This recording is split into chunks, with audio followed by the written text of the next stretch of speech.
The sort of creation of the cultural divide was also evidenced by another one of our guests in Dayton. Rachel Held Evans is an award-winning writer who grew up in Dayton, Tennessee, and the author of Evolving in Monkeytown. In what ways did the Scopes trial shape your formation as a young person? Well, growing up here in Dayton, we always knew about the Scopes trial. We celebrated it every summer with the Scopes Festival. And I went to Ray County High School, which is the same high school that John Scopes taught at. And although it was a different building, his presence was sort of always there, and we always knew about the Scopes trial. So it certainly shaped my life in that way. And then on the grander scale, sort of culturally, I think the Scopes trial really set into place these very rigid dichotomies between faith and science, where we had atheists versus Christians. And so it was sort of presented as faith versus science, and that one had to choose between faith and science. And so in that way, the way it affected the culture affected me growing up in this town, in a very conservative, small southern town, with the impression that if one was to believe in evolution, one would have to be an atheist. And so it wasn't really until my young adulthood that I began to deconstruct that a little bit and rethink that, and come to see that you don't have to choose between faith and science. And that there doesn't have to be that dichotomy. Now, you have this interesting kind of tale that you spin in which you suggest that your own quest to be an apologist, that is to have all the right answers, to be able to defend the faith, defend your understanding of the Bible and so forth, that your particular quest for being an apologist led you to skepticism. Tell us more about that. Well, you know, you always hear people say, all truth is God's truth, so follow the truth wherever it leads.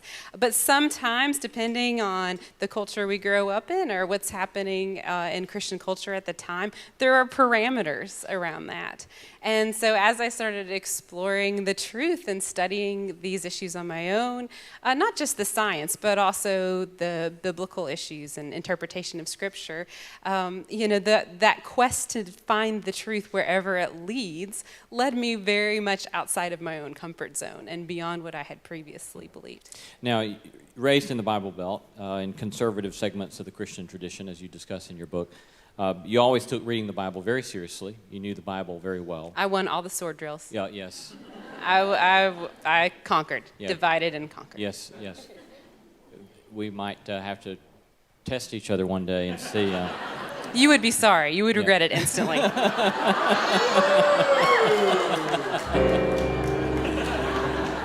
So you took reading the Bible very, very seriously, and you were, along with that came a kind of literalist reading of the Bible. But you've indicated that so-called literalist readings, it's not simply that you don't believe in it as much. What I hear you saying is not so much that you don't believe in a literalist reading as much as you just say they're not particularly honest. So tell us more about that. And I guess your most recent book, The Year of Biblical Woman, is kind of perhaps an experiment in seeing what it might be like to read the Bible, quote, literally. Is that right? Right. That's exactly what it was. You know, in evangelical circles in particular, we talk a lot about biblical. We want to have biblical politics, biblical marriage, biblical manhood, biblical womanhood. And especially as a woman, I wanted to kind of deconstruct this idea that the Bible prescribes a single way of being a woman.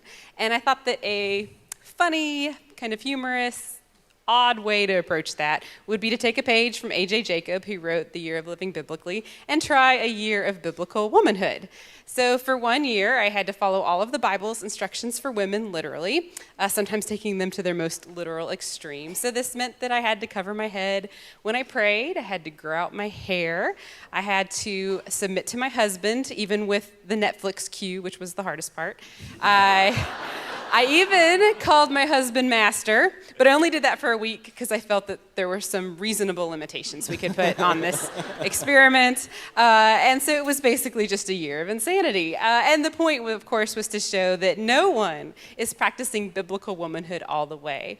And this was not only a commentary on how we understand women and womanhood in the church, but also how we interpret the Bible. We're all picking and choosing to some degree what passages of Scripture we interpret literally and apply literally. So it was just kind of a way to bring up some of those questions. Or that perhaps at least we are all always interpreting.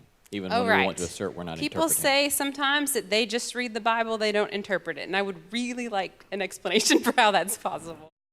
Now, in your book, Evolving in Monkeytown, you call yourself an evolutionist, but you're not necessarily concerned with biological theory, I think, when you say that. So what do you mean by calling Right, yourself I'm an not a evolutionist? scientist, but what I mean by that is that all of us, individually and then collectively as the church, has to adapt to change.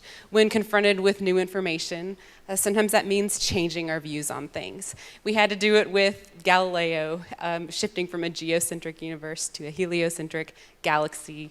And the same thing happened with slavery. We see it happen over and over and over again, where when confronted with new information, sometimes people of faith have to rethink their positions on things. And that happened to me as an individual. When confronted with the science behind evolution, I rethought some of my positions.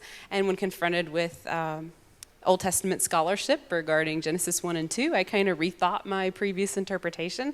And in the same way, sometimes the church has to rethink some things when we're confronted with new information. So it's sort of an adapt and evolve approach to faith. Rachel Held Evans, thank you very much, Rachel.